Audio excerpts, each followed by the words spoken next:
দুঃখজনক হলেও সত্য, বিরোধী দলের যৌক্তিক বাধা সত্ত্বেও যে কয়টি গণবিরোধী বিল আজকে পাশ হয়েছে, আমরা তার দায় নিতে চাই না। এই জন্য আমরা এখন সংসদ থেকে ওয়াক আউট করছি। আশা করি মাগরিবের নামাজের পরে আবার অংশগ্রহণ করবেন। একটু মাইকটা দেয়া যাবে দয়া করে? ওনারা অনেকেই আছেন, কিন্তু এখনো আপনি চাইলে বলতে পারেন। আমি ধন্যবাদ জানানোর জন্য উঠছি। আইন প্রণয়ন প্রক্রিয়ার first reading, second reading, third reading সব রিডিংয়ে ওনারা সহায়তা করেছেন। কেউ কেউ হাত তুলে সমর্থনও দিয়েছেন।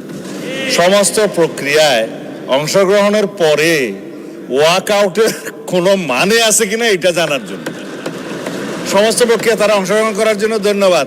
আশা করি মাগরিবের নামাজের পরে আবার অংশগ্রহণ করবেন।